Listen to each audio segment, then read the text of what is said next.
Oh my, I've been so busy recently, what with the honey stores and the dried berry stores, caring for Baby Bear, and the mothballs for our fur coats. I completely lost track of the days. It's almost Christmas and we still don't have a Christmas tree. Don't worry, my dear. What with my trusty saw and my perfect sense of symmetry, I will find us the most wonderful tree in the woods. Mr. Bear took his trusty saw and went deep into the woods. Hello, Mr. Bear. What tree would you like? This one looks pretty good. How much? Well, this one's kind of my favorite, but I guess I have a deal. How about $5 and a pot of honey? Deal. Nice. There he found the biggest tree he could carry and brought it home, staggering a little under the weight. Whoa! Ta-da! It's a beautiful tree, my dear, and I appreciate how much work it took to get it in here. But don't you think it's a little bit too tall? Well, you can see that it's completely symmetrical, right? Yes, yes. What about the height? Well, I guess it's a little too tall. But don't worry, I'll fix that. With his trusty saw, he cut their tree in half. Now what do I do with this? Just then, Mrs. Bear looked out the window and saw Mr. Fox. Oh, look, Mr. Fox and his son Little Fox. I bet they're going into the woods for a tree, too. It's so cold out. Little Fox must be freezing. Why don't we give them the top of our tree? Splendid idea, my dear. Splendid idea. Yoo-hoo, Mr. Fox, we took our tree and made it two. One half for us, one half for you. Ah, bless my soul, bless my buttons, bless my ears and tail. What a wonderful gift. And no need now to get my paws wet in the winter woods. Thank you, Mrs. Bear.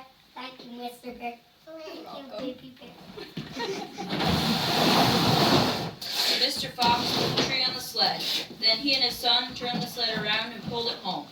Once the tree was up, the two foxes stood back to admire it. It's the prettiest Christmas tree I've ever seen. I think so too, Sonny. Now, where did we store those ornaments last year? Not under here, not over here. Wait! I just remembered our friend, Old Rabbit. I was visiting him today and I noticed he didn't have a tree this year. Our tree is big. We could share it with them. Good idea, Sonny. Forget the ornaments for now. Where's my trusty saw? And Mr. Fox took his trusty saw and cut their tree in half. Together, Mr. Fox and his son took the top of their tree to old Mr. Rabbit. Hello, old fox friends. Hello, friend. We took our tree and made it two. One half for us, one half for you. Why, how kind of you. What a delightful tree. Just the right size for my burrow. Let me help you with that table. Old Rabbit brought the Christmas tree into his burrow and put it on the table. Then he put a star on top, and then by one he added ornaments. Old Rabbit was almost done when one of the ornaments that looked like a carrot bounced off the tree. It kept rolling until it stopped by a hole in the floor. Thank goodness that didn't fall in. That was my favorite one. Looks just about good enough to eat. Nom, nom, nom. But just as he was about to pick up the carrot ornament, it was pulled into the hole. Peeking down into the hole, he saw a mother mouse and her 3 children trying to eat the carrot ornament. Ah, stop! Don't eat that. It's made of wood and paint. And your little tummies will be in a terrible state. Oh, I'm so sorry. We were so hungry. My children haven't had a bite to eat all day. I'm hungry. Come up here. Come up here. Carrot cookies for one and all. Tastes better than an old ornament any day. Eat up, my little mousies. Thank you, friend. Thank you. Truly delicious. Truly delicious. Now, children, bedtime.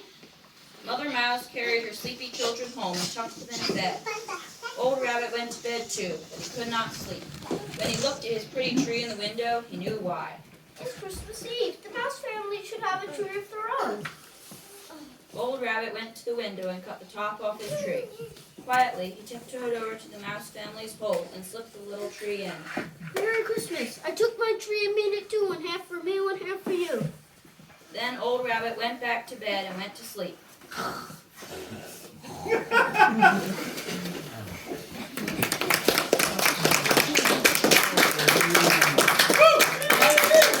Christmas tree, but sharing made it four. A generous heart can always take a little and make it more. Hey.